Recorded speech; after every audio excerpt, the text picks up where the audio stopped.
સમગ્ર દેશમાં અયોધ્યાથી આવેલ શ્રી રામલલ્લાને પૂજા કરેલી પ્રસાદીરૂપ અક્ષત ઘરે ઘરે પહોંચાડી રસ્તામાં આવતી સોસાયટીના રહીશો દ્વારા કળશ પૂજન તેમજ આરતીનો લાભ લઈ રહ્યા છે, જેના ભાગરૂપે ભરૂચના નંદીલા વિસ્તારમાં પણ રવિવારના રોજ ભવ્ય અક્ષત કળશ યાત્રાનું આયોજન કરવામાં આવ્યું હતું. આ પૂજિત અક્ષત કળશ યાત્રા ભરૂચના લિંક રોડ પર આવેલા સંકટમોચન હનુમાન મંદિર, આલ્ફા સોસાયટી,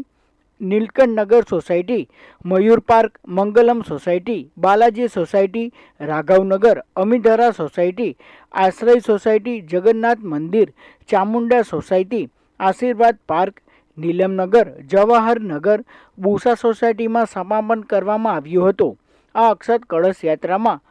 વિસ્તારમાં આવેલી વિવિધ સોસાયટીના પ્રમુખો, મહિલા મંડળો, ગણેશ મંડળો સહિત ભાવિક ભક્તોએ ડીજેના તાલે યાત્રાનું ભવ્ય સ્વાગત કરીને માથે અક્ષત કળશ મૂકી ઝૂમ્યા હતા.